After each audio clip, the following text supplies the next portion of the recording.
Okay guys, 2016 Jeep Sahara. This is a V6 here. We are gonna change the thermostat. This is given a code, thermostat rational. Okay, issue with these guys, things stuck open. I'm gonna put it lightly here. So get yourself an original thermostat. So if you guys need a part number, it's numbers on this. It's A like Apple 50156B1. Okay, I'm sure that's the part number. Okay, okay, it's in the bottom 500-54988. Okay, that's the part number. I'm gonna put this here nicely and lightly. So a few things that we need to do is first, let's remove this guy right here. Let's put this to the side. We're gonna have to take out this guy right here. So 10 millimeter, we'll take off this whole thing. There's a sensor down here, coolant temp sensor. I'm sorry, engine air temp. So we're gonna loosen this and remove this clip. We'll take the two 10 millimeters off. Okay, 10 millimeter, very soft to take out. Let's pop this. Oh, we're not gonna take that one out. We're gonna remove this guy right here. Just loosen a few threads. Right now the car is hot. I do not like to work on a car that's very hot, so I do want to let it cool off. Oh, I forgot about this guy right. There's a pipe here going in here. Sometimes it won't come out. Take your screwdriver, just kind of yank it off. I'm talking about where did it go? Something like you just pry it off, or even a needle nose would be a better idea. It would just grab it and just move it off, just like that. Anyways, let's get this off. Is there any more clips? Retainers, one more over there, one more over here. There's 4 retainers, and this whole thing comes right off, just like that. Okay, the car is nice and toasty and hot, so be careful. Our thermostat is right there. I got some Dodge videos. Those of you guys that need videos with Dodge. So this valve over here, losing that valve in the beginning so all the air can come out. So you're gonna have to kind of bleed it a few times and let the air come out. That's something that you're gonna have to do. Anyways, I'm gonna put a small bucket and let her funnel to catch all the antifreeze. But it's nice and toasty. This customer drove about 40 miles before he came to me. Anyways, let's loosen this. So be careful. I'm a mechanic. I let the pressure go back into the reservoir. After that, I'm good. Anyways, there it is. So it has a 10 millimeter here and a 10 millimeter in the bottom, and it will start to leak on the belt, so be careful. I would put some type of something down there. Let me create a little invention. So I did come up with my little invention here. So this is gonna catch all of my antifreeze. So give me a moment to loosen these bolts, and then we'll start together. So right now there's no pressure since we took off the cap, but it's gonna start to drip immediately as soon as we take off the bolts. So my next step here is I do want to loosen this bottom bolt here. It's a 10 millimeter. Is it a 10 millimeter? Yeah, it is a 10 millimeter. I'm on the top bolt now. Okay, I don't know. I didn't want it to fit on the bottom because it might be because of the funnels there. But there goes nothing. Working with one hand again, like always, guys. There you go. It's on in the bottom, but it's not a good angle for me to kind of turn it because it hits from the funnel here. But there you go. I got it. I want to see it drip immediately. That's what I want to see. Hopefully the camera's capturing this, because I can't see the face of the camera. I got the light and that in my hand, so I'm gonna kind of back up and I'm gonna start recording. It's loose, so I'm gonna just take the socket and the extension and start to do it that way. There you go.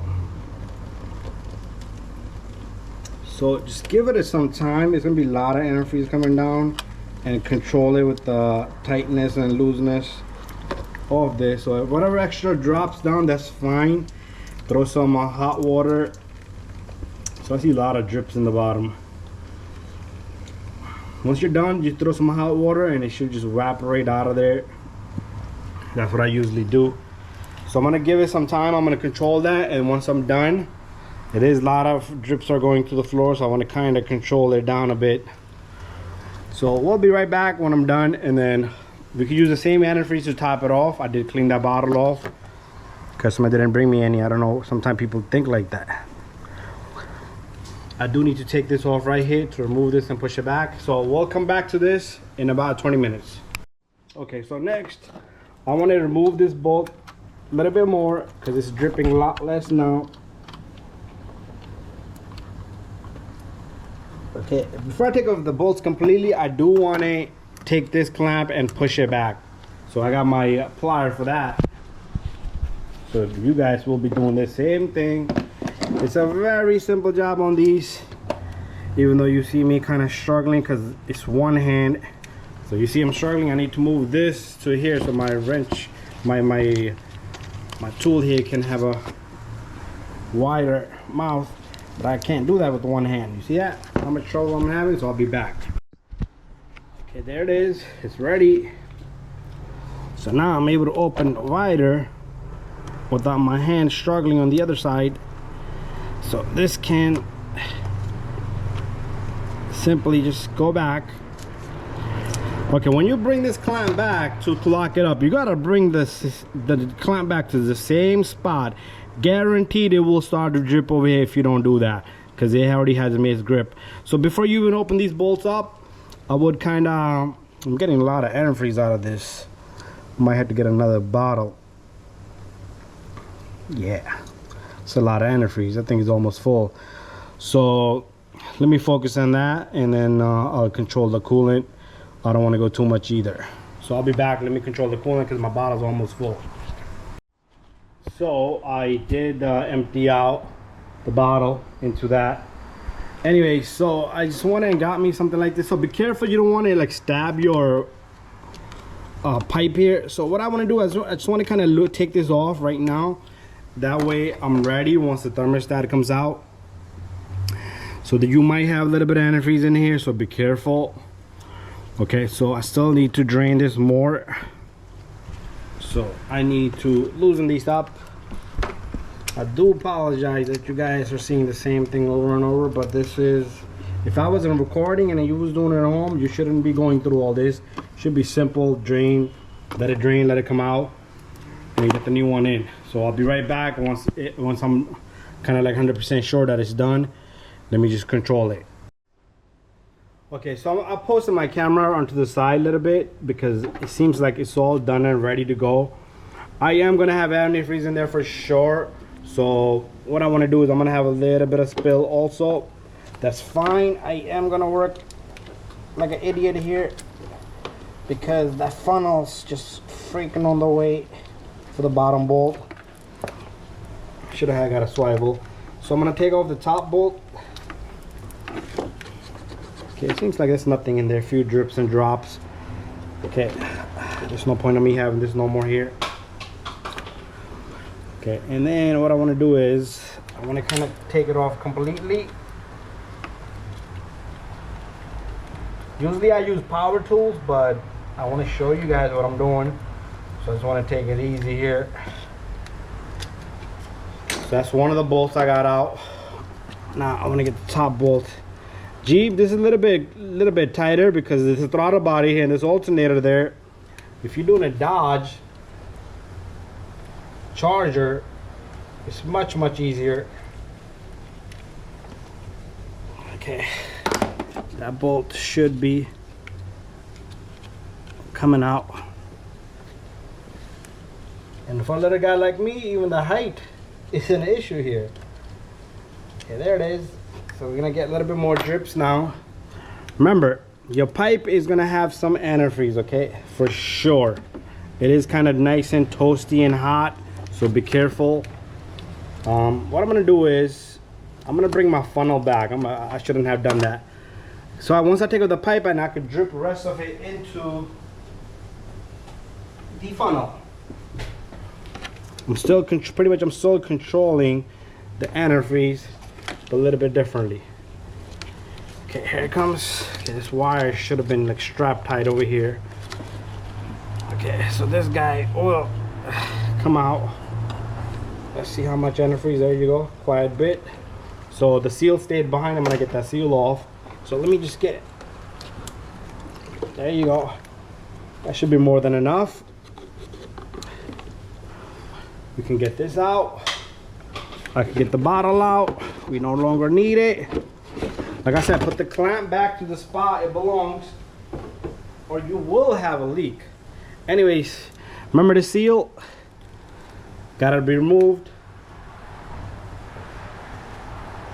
I'm gonna do a quick, usually the housing is nice and clean, but do a quick cleanup with the scraper.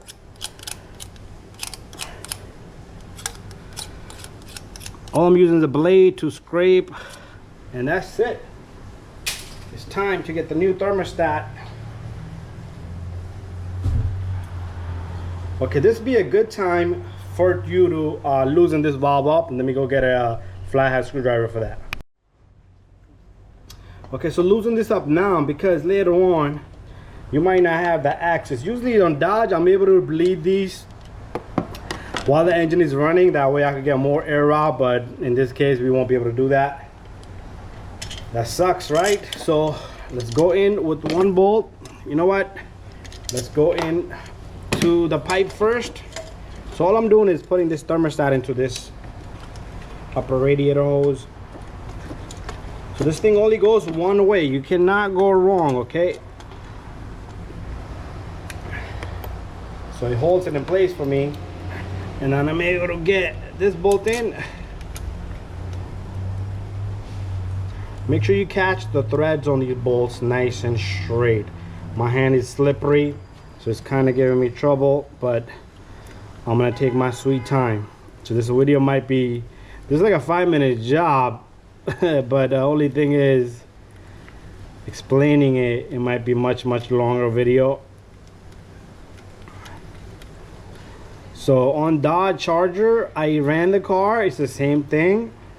If you're running the car and you see degrees in the dash, it shouldn't go above 220, okay? With the thermostat opens up, it should kick down. So these thermostats are usually rated for like 198, 194.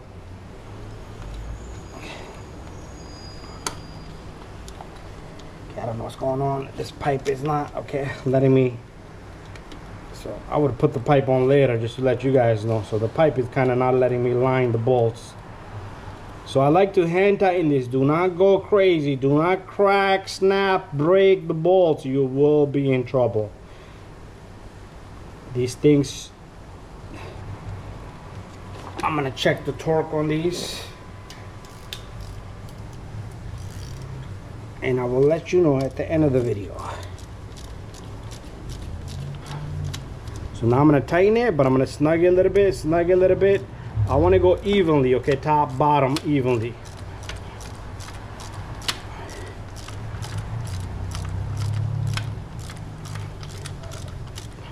A little bit there, a little bit here, a little bit there.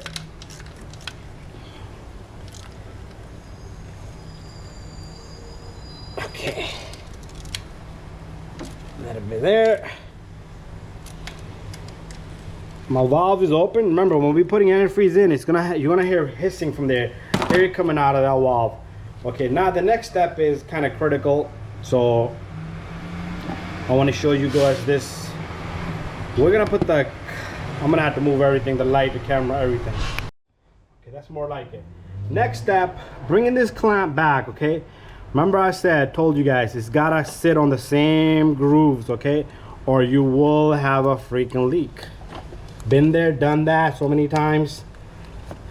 So many times, kept fingers crossed. Oh shit, I didn't do that. Hopefully it doesn't leak, and let's let it run. Let's see what happened, and guess what? It leaked. So, little bit up. Perfect. Right there. Same spot that I took it off at. You could go by the markings that are there. So this should be nice and perfectly fit. So next step is we're gonna come back and put antifreeze in the system. Okay, my next step is to pay attention to the valve and put an antifreeze.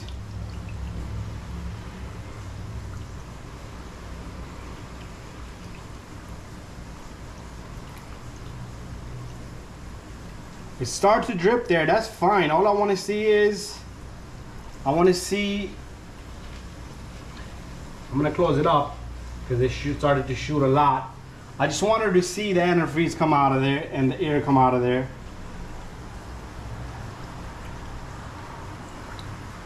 So it needs to take more, okay? I might open that valve up, but it is kind of in a shitty place. They put that in a really shitty place. And all I see is, I don't see air, I see full coolant coming down.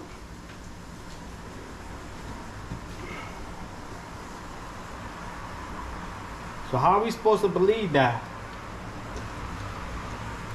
So what I'm gonna do is, I'm gonna let the car run for a little bit. I'm gonna put everything back together and then I will get back to that. So I like to confirm my system does not have air buckets, air bubbles.